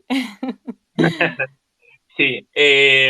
Sobre todo por la resistencia. No sé yo si abriría tantas cuentas en Twitter. Me parece, vamos, de verdad, un acto de resistencia real lo que haces. Pero bueno, ya veremos si nos tumban esta, pues otra. Esta le he puesto el gatito para que se enfaden menos con ella. Y parece que funciona. De momento no me ha reportado, ya veremos cuánto dura. Pero bueno, hay que resistir, porque es que al final, si conseguimos que nos callen, habrán ganado ellos. Yo lo pienso así. Pero bueno, yo lo que quería decirte es felicitarte por el trabajo, porque con lo que he escuchado me imagino que estaréis pasando un momento no precisamente agradable, un momento donde además tenéis que ver como supuestos compañeros de profesión os dan de lado, cuando lo normal sería que simplemente por compañerismo, ¿no? O por solidaridad estuvieran con vosotros, y no lo van a estar. Y todos sabemos por qué no lo van a estar, unos conscientemente y otros seguramente por miedo a bajar en el escalafón.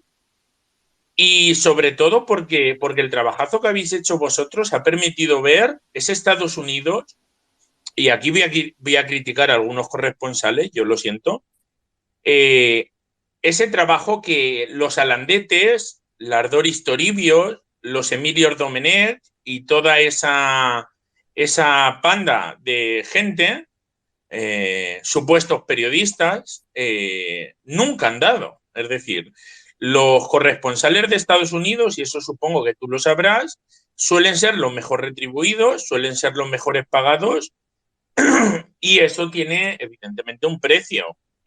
No estás ahí precisamente porque haga muy bien tu trabajo, estás ahí por lo que estás ahí, porque tienes que contar ese Estados Unidos idílico en lo que la democracia es genial, en lo que todo funciona bien, en el cual las noticias que se difunden pues es una anécdota que ha habido en un pueblo, un chiste que contó Obama, o un huracán que ha habido. Yo así me intento acordar de lo que siempre he visto en televisión y siempre ha sido eso, no se ha visto otra cosa. Y vosotros habéis hecho esa otra parte que nadie había hecho hasta entonces, ese periodismo social de contar los problemas sociales y económicos que tiene Estados Unidos y que permiten saber cosas como yo no sabía, yo desconocía en su momento que Estados Unidos fuera un país que no tuviera baja maternal, o sea, me parecía impensable, un país desarrollado. Luego recuerdo que lo busqué a través de internet y creo que solo hay 2 países en unas islas de la Polinesia y Estados Unidos. El resto de países, hasta el país más pobre del mundo, tiene derecho a la baja maternal, ¿no? Y entonces quería felicitaros por eso, por ese trabajazo, que además ese trabajazo no está reconocido socialmente porque se han encargado de desprestigiaros, de acusaros de todo, de acusaros de propagandistas, de deciros de todo menos bonito. Yo lo he visto y lo he podido leer a través de internet, viendo como compañeros de profesión, incluso se atacaban, que a mí me parece, en fin, no sé ni cómo calificarlo. Pero bueno, seguís ahí. Yo os animo a que sigáis trabajando, a que sepáis que sigue, que a pesar del run run de las redes y de el aparato mediático contra vosotros, que sepáis, y lo hago extensivo a los trabajadores de RT, que hay gente que sí que valoramos vuestro trabajo y que lo agradecemos, porque ha servido para ver una visión diferente, muchas veces para ver la realidad de ese país. Y, y mi pregunta, y la pregunta que yo te quería hacer era, es que puede ser complicada. Si la gente que no se ha pronunciado públicamente, puede no contestarla, porque seguramente sea una pregunta comprometida. Mucha de la gente que no se ha pronunciado públicamente, luego la ha hecho en privado o ha mostrado solidaridad en privado, o ni siquiera habéis tenido esa deferencia, por llamarlo algo. Bueno, no me voy a extender. En general no. Pero bueno, esto ya cuando pasó lo de Fara lo comprobé. Y a mí me han llegado a decir, bueno, es que Elena no es contra ti, es contra tu canal.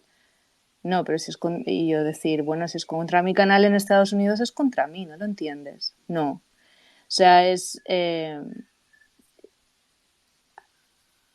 hay, no sé cómo explicarlo, no. No, cada uno, bueno, eso. Y bueno, y sí que es bastante terrible en algunos casos porque hasta que la ofensiva empezó claramente, ¿no?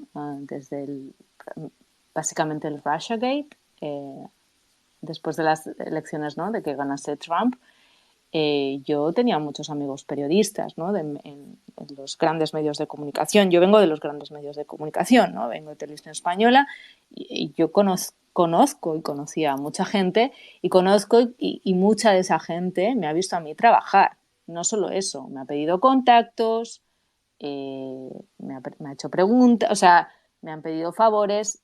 Yo no he tenido ningún problema hacerlos, etcétera.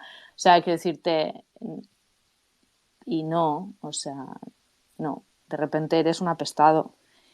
Aunque ellos sepan lo que haces y el periodismo que haces y que eres una profesional, les da igual. Pues eso habla mucho de lo que es la profesión periodística en los medios convencionales. Habla mucho y no habla bien, desde luego. Porque en fin, se podría valorar al menos el trabajo. En fin. Sí, no sé qué decirte, la verdad.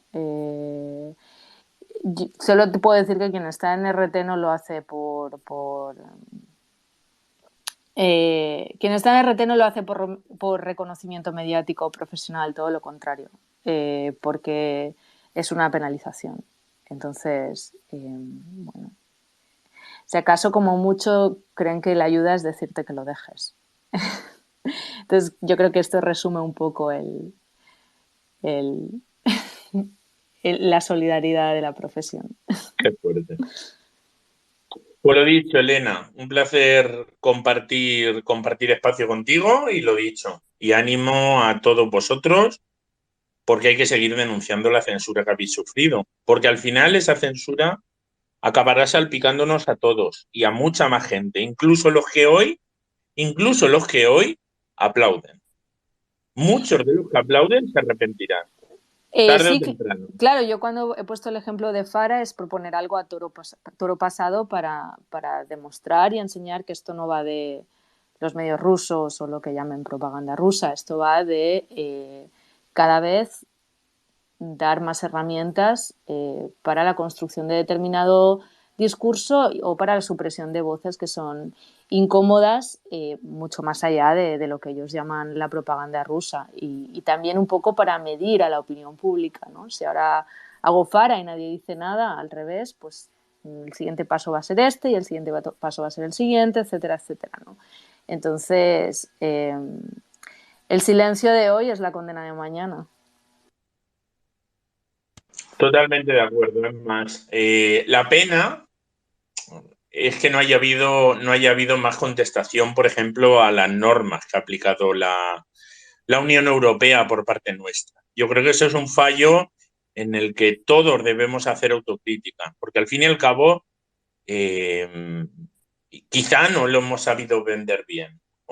Tú puedes estar de acuerdo o en desacuerdo con algo, pero déjeme que yo decida como persona y como persona racional qué es lo que quiero creerme y qué es lo que no quiero creerme. Es que es gravísimo, es un acto de censura total. Yo el día que a través de Twitter me salían vuestros tweets con esa inscripción diciendo que sí, que luego burlamos la censura, porque luego yo me puse que vivía en Cuba, por ejemplo, y de esa forma burlé la censura, ¿no? Pero, por ejemplo, en Telegram no me pasa, en Telegram vuestras noticias ya no me llegan. Y cada vez que me llega una noticia, porque aún me siguen llegando, me llega el titular, ¿no? Rusia dice, o en Estados Unidos y luego voy a entrar y pone, este canal no está permitido en tu país. Digo, qué fuerte y qué fuerte, y a qué punto hemos llegado y hemos permitido. Y poco hemos hecho para lo grave que ha sido. Porque yo me imagino que en otro contexto de movilización social se hubiera denunciado. Pero en fin. Es lo que hay y tenemos cada uno que hacer autocrítica, porque vendrá más censura. Una vez abres la puerta a algo, luego ya no se sabe cuándo se puede cerrar. Y al poder le interesa cerrar voces que sean incómodas. Incluso voces que sean incómodas como las de los palmeros del sistema. Tiempo al tiempo. En fin, Elena, muchas gracias por participar en el espacio y gracias por los datos porque son todos interesantísimos. Gracias a ti. Sí, gracias a ti, profe. Octubre y luego Perceval. Bueno, yo me gustaría más darle un abrazo y mi solidaridad a Elena, que como ya creo que ha contado en alguna ocasión, solamente por ser periodista en Estados Unidos, en ese país de la libertad y la democracia, solamente por ser periodista de RT me parece que tiene que ir acompañada de un escolta. Creo que lo ha contado ya en alguna ocasión y yo quería mandarle mi solidaridad, bueno, por empezar.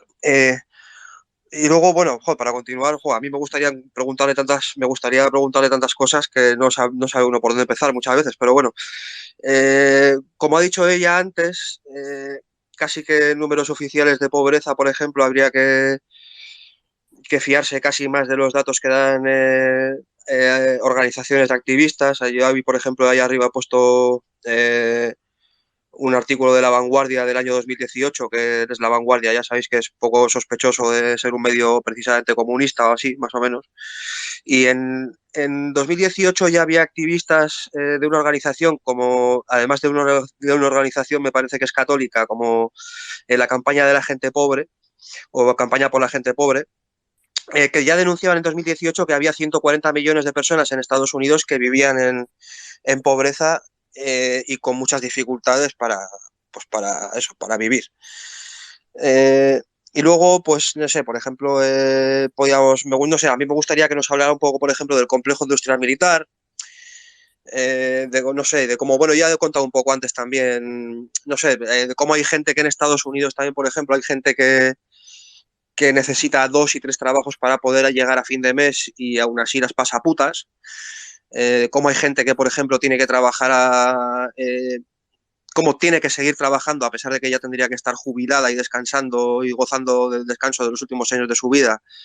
Y a pesar de eso, pues tiene que seguir trabajando porque, por ejemplo, el seguro no cubre los copagos de los medicamentos y estos son tan caros encima que no da la cosa para vivir.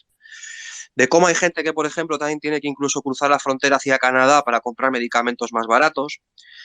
Y podríamos seguir así, vamos, y cosas así muchas. Pero bueno, entre otras, bueno, es una de las pocas cosas que así por comentar.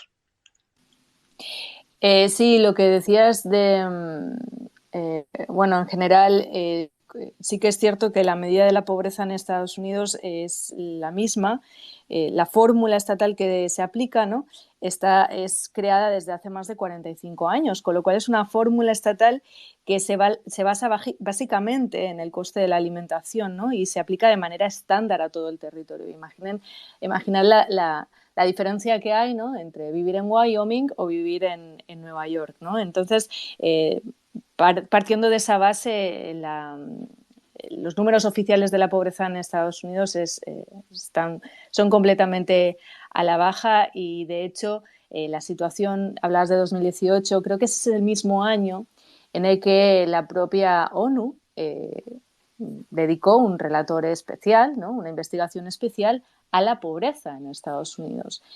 Aquí ha venido un señor de la ONU a investigar la pobreza en Estados Unidos y una de las cosas que concluyó exactamente es que el excepcionalismo estadounidense no existe, es básicamente un excepcionalismo hacia lo peor, ¿no? Yo invito a todo el mundo a que busque ese informe de la pobreza de Alston sobre Estados Unidos, en la que hay muchísimos datos y en el que hace una radiografía bastante extensa de lo que es la pobreza en este país. Otras, para que nos hagamos una idea de la realidad de la clase trabajadora en Estados Unidos, que, como vengo diciendo, está siendo aplastada, ¿no?, desde tiempos del reaganismo. Una de las organizaciones, por ejemplo, United Ways, aplicando nuevos elementos, ¿no?, a esa fórmula estatal de cálculo de la pobreza, ¿no?, aplicando nuevos elementos, pues, por ejemplo, de coste real, pues como son las comunicaciones, ¿no?, cosas que necesitas, ¿no?, más allá de lo que es la alimentación. Encontró resultados demoledores, ¿no? Por ejemplo, solo en California, a la que se habla en la quinta economía más grande del mundo, en la que pues tienes tanto Pablo Casado como a la derecha, como luego a su supuesta izquierda, al progresismo español, te lo ponen como referencia en California. 4 millones de hogares no llegan a final de mes y esas familias, la mayoría, 9 de cada 10, tenían a un adulto trabajando, ¿no? Aquí el ejército de personas que trabajan en 2 e incluso 3 trabajos para poder alimentarse y llegar a fin de mes es legión. Esa es una de las cosas que no se suelen explicar cuando también se nos pone como referencia los datos de paro, ¿no? O de creación de empleo en Estados Unidos. Es un poco como cuando se vendió esta idea romántica de la gran dimisión, ¿no? Los estadounidenses están dejando sus trabajos, etcétera, etcétera. No, es que aquí esto funciona de otra manera. Incluso puedes tener 2 y 3 trabajos, como digo, y no llegar a final de mes. Y también se demostró que esa gran dimisión en realidad era que producto de la pandemia había muchísimos otros trabajos disponibles y lo que la gente estaba haciendo era cambiar de trabajo de manera masiva. Además de otras tendencias como el hecho de que buena parte de la población de las mujeres, ¿no? las que tenían hijos, con el cierre de las escuelas, pues tuvieron que dejar sus trabajos porque además son las que normalmente cobran menos para hacerse cargo de sus hijos, porque volvemos a otros temas sociales que no se explican, ¿no? En este país. En este país no hay sistema de escuelas, de guarderías públicas. Para que nos hagamos una idea, la edad de escolarización es muy superior a la de España, por ejemplo, no porque no crean que los niños no deberían ir a una escuela a los 3, sino a los 5 o los 6. Es porque no pueden garantizar plazas para los niños. No hay sistema de guarderías públicas, con lo cual, como no pueden garantizar esa educación, la edad de entrada a la escuela es superior, ¿no? Y estos son datos básicos que la gente no sabe, ¿no? Que incluso como periodista yo, hasta que no tuve una hija, no me puse a averiguar este tema, ¿no? O sea, son tantas las cosas por averiguar en este país y tantas los datos así, ¿no? Tan impactantes, que al final, pues yo cada día me sorprendo con algo nuevo, y mira que he escrito un libro, he investigado y me he recorrido este país, y si le pongo el foco y las ganas a mi trabajo en algo es en temas sociales y económicos que afecten a la gran masa de la clase trabajadora de este país. No sé si había otro elemento que me habías preguntado y que me estoy dejando. Sí, si nos podrías hablar un poco del complejo industrial militar. Sí. El complejo industrial militar es una de las espinas dorsales de este país. Trasciende al bipartidismo, trasciende a la política, a la economía, etcétera. Hay que empezar diciendo que Estados Unidos es el país del planeta que más gasta en defensa, le llaman, pero en realidad es armas, y más de la mitad de su presupuesto se va a eso. Si comparamos lo que se destina a defensa con lo que se destina, pues, a educación, sanidad, etcétera, etcétera, los números son de gritar. Pero bueno, más allá de todo eso, esto lo que sirve fundamentalmente es para rodar una industria que es enorme, o sea, destinar la gran masa de los impuestos de la población trabajadora estadounidense, la gran masa de la riqueza estadounidense, a engrasar a una maquinaria, ¿no?, que va al bolsillo de unos pocos, y que es tan determinante como para que los secretarios de defensa vengan de las juntas de esas principales empresas de industria armamentística, más allá de los colores, ¿no?, del partido. Y por ejemplo, de los ejemplos que el otro día ponía en el vídeo con los chicos de Ahí Les Va, es que tanto Lloyd Austin, el actual secretario de defensa, como uno de los secretarios de defensa de Trump vienen de la misma empresa, vienen de Lockheed Martin, ¿no? Estamos en una corporatocracia. En Estados Unidos el límite o la línea que define lo público de lo privado es mínima, ¿no? Pues por cómo está, ¿no?, establecida, cómo está estructurado este país. Lo explico en bastante profundidad en el libro. Y también básicamente porque aquí lo que en otros países o en otros sistemas sería directamente corrupción, aquí es completamente legal, ¿no? Las corporaciones gastan millones y millones y millones en influir a los políticos que, cuando acaban su carrera política, en muchas ocasiones acaban en esas corporaciones, ¿no? En este país, la mayor puerta giratoria entre la política y la empresa privada, en el Congreso, perdón, son las empresas farmacéuticas. De ahí también se explica mucho, por ejemplo, la negatividad de buena parte de esta población a ponerse las vacunas. era algo que le sorprendía a mucha gente en España, ¿no? O en Europa, pero hay que tener en cuenta que en un país donde la sanidad no es pública, es decir, a mí el Estado no me está dando sanidad. Las farmacéuticas son, como, por ponerlo simple y llamadamente, una mafia. Ahora de repente quieren que me ponga gratis una vacuna, uy, huele sospechoso, ¿no?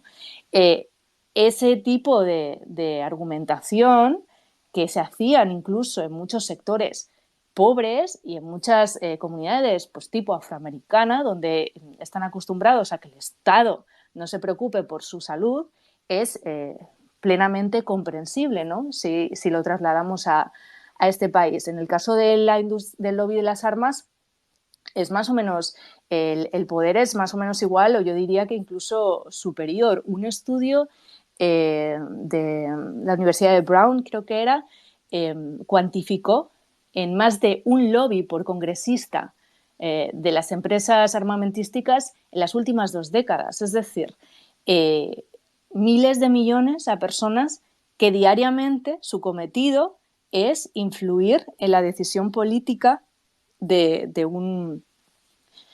los políticos que hacen las leyes en este país, pero es más, nos podemos remontar al sistema político como está establecido en este país y que se necesita el dinero de esas corporaciones para incluso iniciar tu carrera política, ¿no? Entonces, pues a quienes, por ejemplo, solo Lockheed Martin, también por seguir por esta empresa, dio $500,000 tanto a Biden como a Trump en las últimas elecciones, ¿no? Entonces, al final, pues sí, nos dicen que cambia el gobierno, pero hay estructuras, ¿no? y dinámicas que van más allá de los demócratas y los republicanos y que lo que vienen es a asegurar la espina dorsal del capitalismo estadounidense, que además se sostiene con el imperialismo exterior, ¿no? Entonces,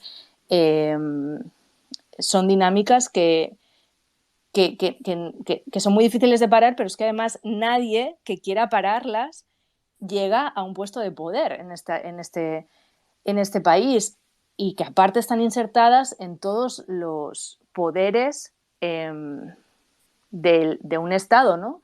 Estamos hablando del político, pero también si hablamos del poder mediático, o sea, la mayoría de las corporaciones en Estados Unidos, de los medios de comunicación, están participados por fondos de inversión que a su vez participan en la industria armamentística, ¿no? Porque es una de las más rentables, si no la más rentable de este país. Entonces, es muy difícil encontrar una crítica antiimperialista, por no decir imposible, en un medio de comunicación estadounidense que no sea realmente alternativo o incluso, yo diría, marginal. Pero es que más allá de esto, por ejemplo, FAIR, que es una organización de vigilancia de los medios en este país, una de las cosas que denuncia es que todos, o el 80% de los expertos que las televisiones de este país tienen sobre conflictos son personas vinculadas a la industria militar, y esto no se dice abiertamente, ¿no? Entonces, al final, todo está pervertido, ¿no? Y contaminado, ¿no? Por así decirlo. Entonces, en un clima de este tipo, también me gustaría que la gente se diera cuenta de la importancia de que existan medios de comunicación como RT, ¿no? Pero bueno, pues por eso somos tan incómodos, ¿no? en ese sentido. Otra de las cosas que también dicen mucho, cómo de pervertido está este sistema, es que mientras yo os explico que no hay leyes laborales mínimas, ¿no? Como existen en Europa o en España, o determinadas garantías laborales, todo eso que se le niega a la población en general se utiliza para atraer a personas hacia la industria militar. Ya no estoy hablando de grandes beneficios de las empresas armamentísticas, estoy hablando directamente del ejército, ¿no? El ejército en Estados Unidos, el principal tema por el que la gente se alista en el ejército de Estados Unidos no es un tema patriótico, es un tema de condiciones, ¿no? Es un sitio a donde puede acabar la clase trabajadora empobrecida, donde puede optar a un sueldo en condiciones y donde se les ofrece, por ejemplo, estudiar una carrera universitaria sin acabar endeudándose, ¿no? Una de las mayores deudas individuales en este país es la universitaria, ¿no? Aquí hay gente, para hacernos una idea, que se jubila y sigue teniendo que pagar su universidad. Pues, no, pues el ejército te ofrece poder estudiar una carrera universitaria. Te ofrece muy buenas condiciones a la hora de acceder a la vivienda. Te ofrece toda esa serie de beneficios sociales que se le niegan al resto de la población y que la abocan a, como digo, a esta especie de casino privado, ¿no? de ir a una empresa a otra intentando mejorar tus condiciones de vida. Todo eso de repente sí que se tiene para el ejército. Es decir, para seguir engrasando esta maquinaria de la guerra. Creo que me estoy enrollando un poco. Sí, te estás enrollando y nos gusta mucho. De los 15, hay 15 solicitudes para hablar, pero no nos llegan. Entonces, mandando mensajes privados. Y, Elena, ¿cuánto tiempo más o menos podemos seguir? Si os parece, hasta en punto. Vale, pues vamos a ir haciendo las preguntas rápidas. Perceval y luego Iván. Hola, pues voy a intentar ser lo más breve posible. Tampoco estoy en una situación de decir muchas cosas porque acabo de salir de la celebración del 70 aniversario de mis padres y enhorabuena. Voy un poco tocadito de alguna cosa que hemos bebido.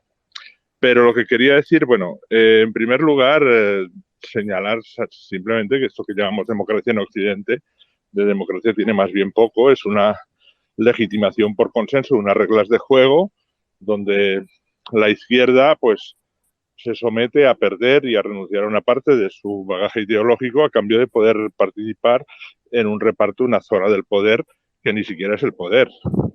Así que vamos a ser un poquito modestos hablando de democracia, ¿no? Porque esto es lo que nos dan.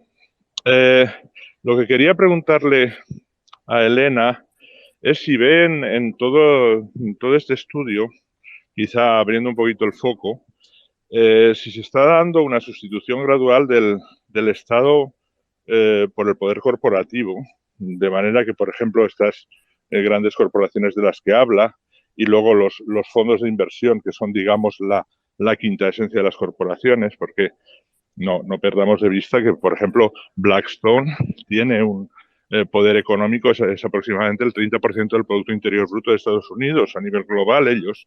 Pero vamos, que tiene un peso mucho mayor que, por ejemplo, puede tener España. Y yo invito a la gente a que averigüe en qué medios de comunicación está Blackstone. Sí, el país es suyo, por ejemplo, directamente. O sea, todo el grupo Prisa ya se lo ha llevado por delante y no es el único. Y luego, bueno, el tema de que las corporaciones ahora mismo están ofreciendo a sus empleados a cambio de una fidelidad casi servil, lo que el Estado no está ofreciendo. Yo lo digo porque por experiencia personal conozco gente que ha trabajado, por ejemplo, en Carrier Transical o en Thermo King, en alguna de estas empresas que no son grandes empresas, pero son multinacionales, que reciben a cambio estudios para sus hijos, unas vacaciones que se convierten en una especie de campamento grupal de la empresa para hacer team building y cosas así, pero que les resultan bastante convenientes porque, por ejemplo, sí que hay un permiso de maternidad y de paternidad acordado personalmente con la empresa con sus mejores empleados.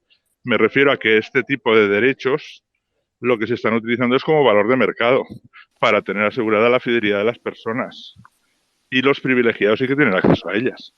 Los pobres, evidentemente, no. Esa era una cuestión. Luego, la segunda cuestión es qué hay fuera del sistema. Me gustaría saber, a ver, hasta qué punto la contestación interna de Estados Unidos existe o es solo testimonial. A mí me da la impresión de que lo que hay en Estados Unidos ahora mismo es una guerra civil larvada desde el asalto fallido al Congreso y que cualquier día de esto se puede manifestar de una manera o de otra.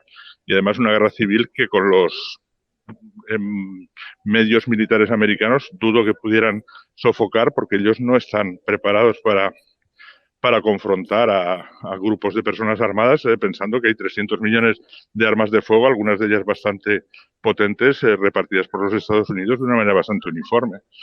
Y luego otra cuestión y última es en todo este juego ¿qué cree ella que podría pintar Europa? Yo pienso que bastante poco, porque nos tiene como una especie de patio trasero sustituto de lo que pudo ser en su momento América del Sur. Parece que nosotros somos más dóciles.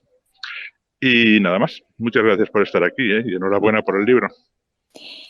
Muchas gracias. La verdad es que coincido prácticamente en todos los diferentes análisis que has hecho. Es cierto, aquí los beneficios sociales que deberían ser garantizados por el Estado se utilizan como moneda de cambio. Como cuando hablo de que esto es un casino laboral a lo grande, no hablo solo de sueldo, hablo de eso, ¿no? Entonces, sí que los ricos, ¿no? Los que están en una buena situación tienen unos beneficios que probablemente ni siquiera se puedan soñar incluso en España, ¿no? Pero la gran masa trabajadora y poblacional está sujeta a la continua incertidumbre o a la nada más absoluta. Sobre la contestación interna,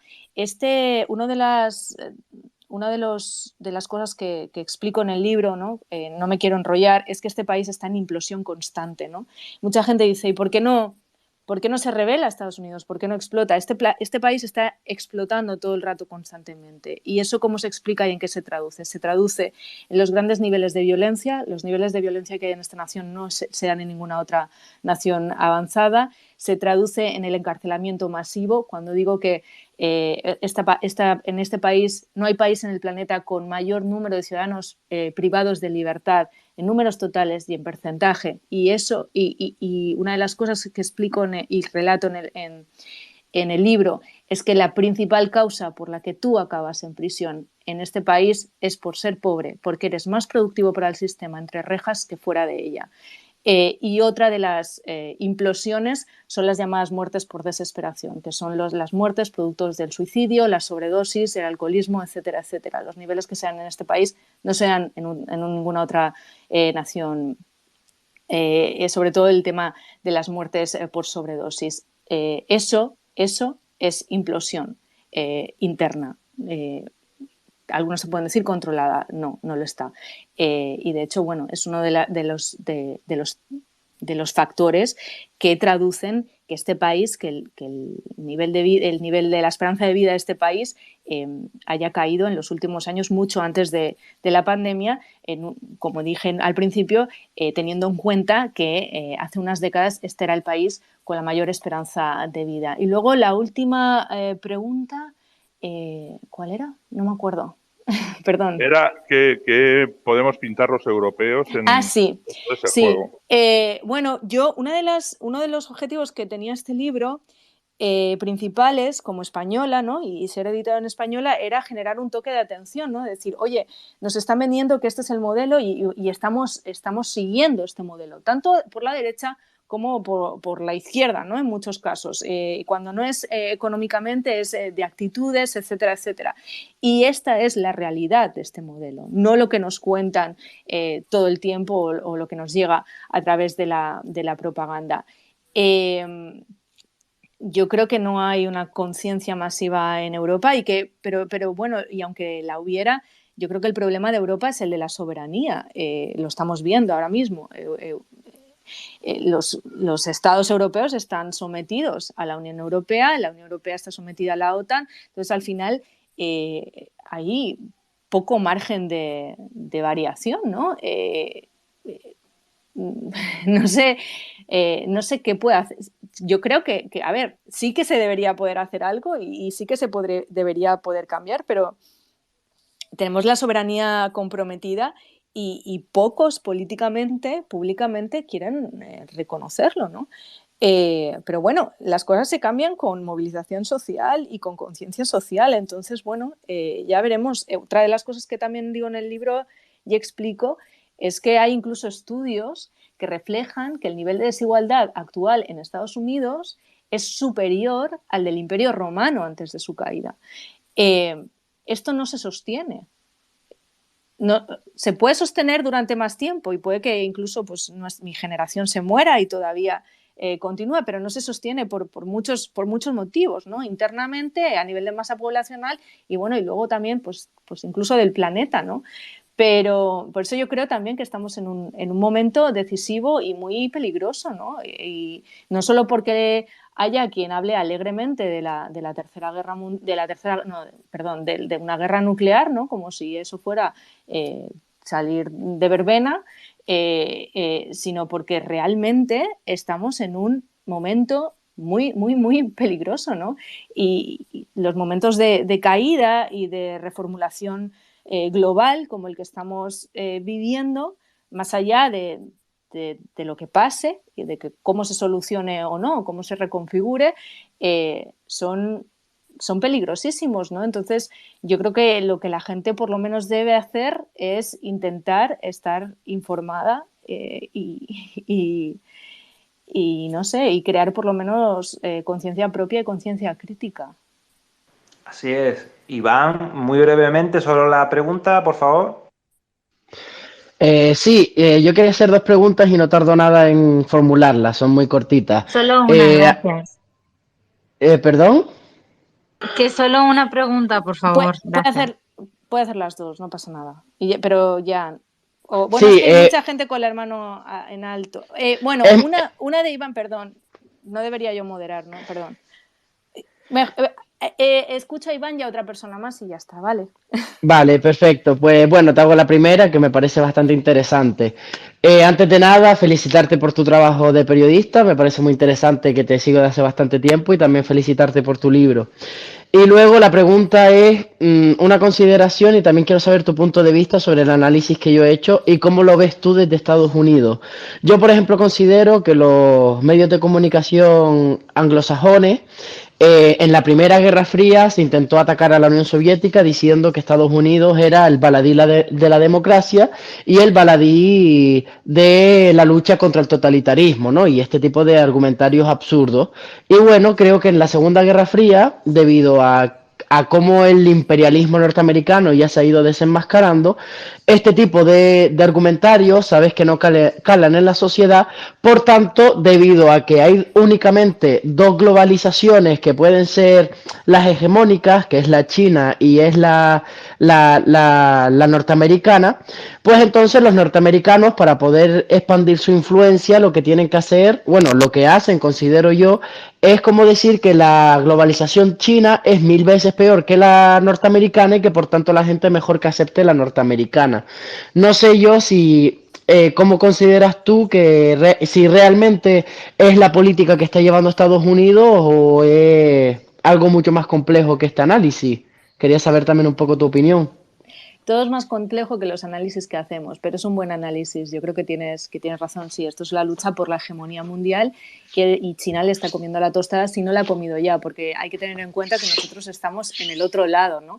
Y por mucho que queramos acceder a la información del otro lado o saber cómo es el otro lado, no lo sabemos, ¿no? Tanto como si estuviéramos allí. Yo creo que China ya ha ganado. Pero bueno, más allá de esto, sí, estamos en esa disyuntiva y por eso yo creo que es un tiempo muy, muy, muy, muy peligroso, ¿no? Porque a mí me gustaría no creer que esto se trata de morir matando, ¿sabes? Yo sí que creo que esto es la lucha por mantener la hegemonía y que para mantener la hegemonía a Estados Unidos no le importa, o de hecho incluso necesita arrastrar a Europa. Cuando Europa está en una situación, si quisiera, de privilegio por su cercanía a Asia, ¿no? Ahí tienes a Eurasia, etcétera, etcétera. Y bueno, y se ha visto, ¿no? Y podríamos poner ejemplos en concreto. El Nord Stream 2 no se ha llegado a abrir. Cuando se iba a empezar a utilizar, de repente estalla todo lo que estalla, ¿no? Qué casualidad, ¿o no? Sí, yo creo que es un análisis muy acertado. Muy interesante. Eduard. Hola, ¿qué tal? Buenas noches. Bueno, vamos a ver. Voy a tener que comprar tu libro. Ha pasado San Jordi, pero me encanta el tema. Como me gusta Michael Moore, que suele hacer documentales también. Hubo uno que medimos ahora y se venía por Europa a coger ideas buenas para Estados Unidos. Y bueno, mi pregunta es, de todos los temas que tratas en el libro, ¿hay alguno que dices, este es a lo mejor el más importante, es decir, la razón de todos los males, por así decirlo? Merci. Uno de los principales problemas a los que me enfrenté. Muchas gracias, perdón por la pregunta. Uno de los principales problemas a los que yo me enfrenté a la hora de escribir el libro era qué pongo y qué no pongo, y cómo lo pongo. Yo quería que se entendiese que aunque los temas y los capítulos eran diferentes e incluso se pueden leer por separado, no hace falta una lectura lineal del libro, aunque yo la recomiendo, al final del libro quedará la sensación de que todo está conectado, porque todo está interconectado. Si me preguntas cuáles son los temas que creo más importantes, no sé si son los que más llaman la atención ni los que más están gustando, pero para mí creo que son muy importantes el tema del encarcelamiento masivo, el tema de la industria de la guerra, no hemos hablado, pero el tema de la migración creo que también es muy importante. Hay un capítulo dedicado a la inmigración en Estados Unidos y a la hipocresía general tanto de demócratas como republicanos y tanto del sistema y de cómo los utilizan, ¿no? Y además un poco refuta, ¿no?, todo ese tipo de argumentario cuñado de, bueno, ¿y por qué se van todos a Estados Unidos? La gente no se va. ¿Por qué se va a Estados Unidos? Bueno, pues lo explico en el libro, ¿no? Explico por qué se van a Estados Unidos y por qué este sistema está pensado para que sigan llegando, ¿no? Y cómo los trata aún así. Creo que ese es importante y creo que, no sé, hay muchos. Esos no quieren decir que sean los que más me gustan, ¿no? Pero creo que son muy importantes el tema de la industria armamentística, el tema del encarcelamiento, el de los inmigrantes, y luego, como información, el tema que habla de las leyes laborales, ¿no? Cuáles son las leyes de la clase obrera y la desigualdad de este país. Pues la guinda final que hacemos en estos espacios, Elena, es que dejes una pregunta para el próximo invitado, para Monedero, Juan Carlos Monedero, que viene mañana. Y mientras te lo vas pensando, pues la otra cosa que te vamos a preguntar es un invitado o una invitada que crees que sería interesante que viniera a un espacio abierto como este. Qué difícil es. La pregunta...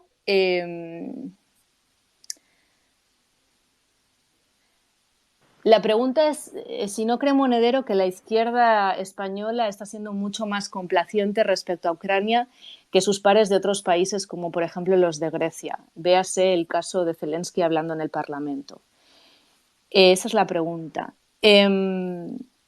Sobre invitados o invitadas. A ver.